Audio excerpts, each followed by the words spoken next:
പച്ചടി ഓണസദ്യക്കും വിഷുസദ്യക്കും മാത്രമല്ല, ചോറിനൊപ്പം കഴിച്ചാൽ വീണ്ടും വീണ്ടും വേണമെന്ന് തോന്നും. ഇനി എങ്ങനെയാണ് ഉണ്ടാക്കുന്നതെന്ന് നോക്കാം. ഞാൻ പൈനാപ്പിൾ പച്ചടിയാണ് ഉണ്ടാക്കുന്നത്. അത് ഞാനൊരു ചെറിയൊരു പൈനാപ്പിൾ എടുത്തിട്ടുണ്ട്. അത് അരിഞ്ഞ് കഷ്ണാക്കി വെച്ചതാണിത്. ആദ്യം പൈനാപ്പിൾ ഒരു കുക്കറിലേക്ക് ഇട്ടു. അതിലേക്ക് കുറച്ച് ഉപ്പും കുറച്ച് വെള്ളവും ചേർത്ത് അതൊന്ന് ഒരു 2 വിസിൽ വരുന്നത് വരെ വേവിച്ചെടുക്കുന്നുണ്ട്. അതിനുശേഷം അതിലേക്ക് വേണ്ട അരപ്പ് തയ്യാറാക്കി എടുക്കുന്നുണ്ട്. ഒരു അരമുറി തേങ്ങയും 4 പച്ചമുളകും ഒരു ചെറിയ കഷ്ണം ഇഞ്ചിയും അതൊന്ന് അരച്ചതിന് ശേഷം 1 ടീസ്പൂൺ കടുകും ചേർത്ത് നല്ലപോലെ അരച്ചെടുക്കുന്നുണ്ട്. എന്നിട്ട് കുക്കറിലെ എയറൊക്കെ പോയി കഴിഞ്ഞ് അത് തുറന്നു കൊടുത്ത് അതിലേക്ക് നമുക്ക് അരപ്പ് ഒഴിച്ചു കൊടുക്കാം. അരക്കുമ്പോൾ ഞാൻ ഇതിലേക്ക് തൈര് ചേർത്ത് കൊടുത്തിട്ടില്ല. നമുക്ക് ഈ പൈനാപ്പിളിൻ്റെ കൂടെ ഈ അരപ്പ് ഒഴിച്ചിട്ടൊന്ന് തിളപ്പിച്ചെടുക്കണം. മിക്സിയുടെ ജാറിൽ ഞാൻ കുറച്ചും കൂടെ വെള്ളം ഒഴിച്ച് അതൊന്ന് മിക്സാക്കിയിട്ട് ഇതിലേക്ക് ഒഴിച്ചു കൊടുക്കുന്നുണ്ട്. വെള്ളം ഒത്തിരി കൂടിപ്പോകാനും പാടില്ല.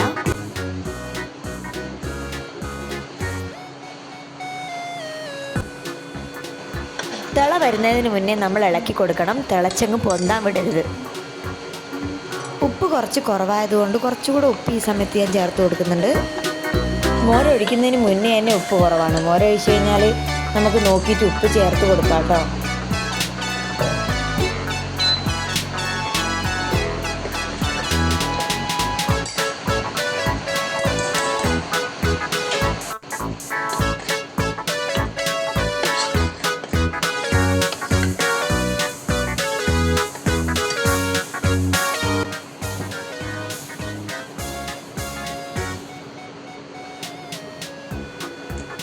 ഇതൊന്ന് തിളക്കുമ്പോഴേക്കും ഞാൻ കുറച്ച് തൈര് മിക്സിയിലെ ജാറിലിട്ടൊന്ന് അടിച്ചെടുത്തിട്ടുണ്ട്. തൈര് ഇങ്ങനെയൊന്നും അടിച്ചു കൊടുത്തിട്ടില്ലെങ്കിൽ അത് കട്ട പോലെ കെട്ടിക്കിടക്കും. അതെന്താ വെച്ചാൽ ഞാൻ വീട്ടിൽ പാല് ഉറതൊട്ടിട്ട് തൈര് ഉണ്ടാക്കുന്നതാണ് ഞാൻ. നമ്മുടെ മക്കൾ പാല് കുടിച്ച ബാക്കി വരുമ്പോഴൊക്കെ അതൊക്കെ ഉറതൊട്ട് തൈരാക്കും. പിന്നെ തൈരൊന്നും ഇല്ലാത്ത സമയങ്ങളിൽ മോര് വാങ്ങി നമ്മൾ ഉറതൊട്ട് തൈരാക്കി എടുത്തിട്ടാണ് നമ്മൾ കറിയൊക്കെ വെക്കുന്നത്. എല്ലാ വീടുകളിലും ചെയ്യുന്ന പോലെ തന്നെയാണ് ഞാനും ചെയ്യാറുള്ളത്. ബാക്കി വരുന്ന പാല് ഉറതൊട്ട് വീട്ടിലെ കറിക്ക് ആവശ്യത്തിന് എടുക്കുകയാണ് ചെയ്യാറ്. ഇനി ആ ഒഴിച്ചു കൊടുത്ത തൈര് തിളക്കാതെ നോക്കണം. അത് നല്ലപോലെ ഒന്ന് ചൂടാക്കി എടുത്താൽ മതി. തിളക്കാതിരിക്കാൻ ഇങ്ങനെ ഇളക്കി കൊടുത്താൽ മതി. നല്ലപോലെ ചൂടായി കഴിയുമ്പോൾ നമുക്ക് മനസ്സിലാവുമല്ലോ. ചൂടായി കഴിഞ്ഞാൽ നമുക്ക് ഫ്ലെയിം ഓഫ് ചെയ്യാം.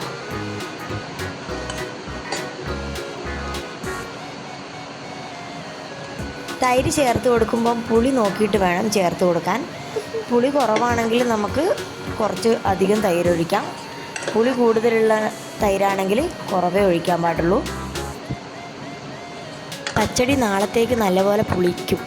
അതുകൊണ്ട് നമ്മൾ പുളി കുറവുള്ള തൈരെടുത്താൽ മതിയാവും. പിന്നെ തൈര് ഒഴിക്കുമ്പോഴേക്കും ഉപ്പ് കുറവായിട്ട് നമുക്ക് ആ ഫീൽ ചെയ്യും. അപ്പോൾ ഉപ്പും ഈ സമയത്ത് നമുക്ക് ചേർത്ത് കൊടുക്കാം. ചില സ്ഥലങ്ങളിൽ പൈനാപ്പിൾ പച്ചടിയിൽ മഞ്ഞൾ ചേർക്കും. പക്ഷെ ഞാൻ ഇതുവരെ അങ്ങനെ മഞ്ഞൾ ചേർത്ത് ഉണ്ടാക്കിയിട്ടില്ല. ആ ഒരു മെത്തേഡിൽ ഉണ്ടാക്കണ്ടെങ്കിൽ നമ്മൾ മഞ്ഞൾ പൈനാപ്പിൾ വേവിക്കുമ്പോഴേ ചേർത്ത് കൊടുക്കണം. പച്ചടി ഞാൻ ഫ്ലെയിം ഓഫാക്കി അവിടെ മാറ്റി വെച്ചിട്ടുണ്ട്.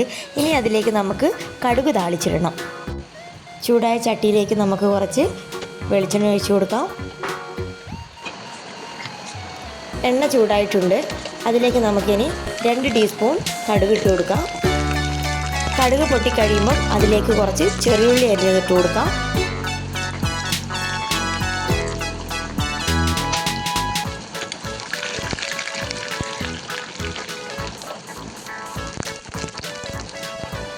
ചെറിയുള്ളി നല്ലപോലെ മൂത്ത് വരുമ്പം അതിലേക്ക് 2 വറ്റൽമുളക് കൂടെ ചേർത്ത് കൊടുക്കാം. അല്പം കറിവേപ്പിലയും ചേർത്ത് കൊടുക്കുന്നുണ്ട്.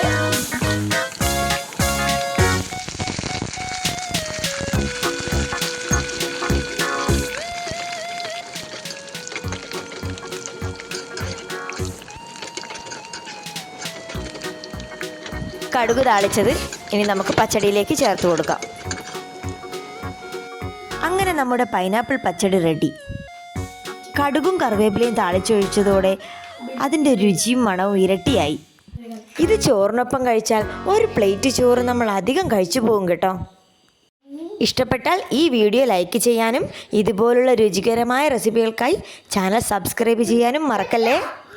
അപ്പം നെക്സ്റ്റ് വീഡിയോയിൽ കാണാം.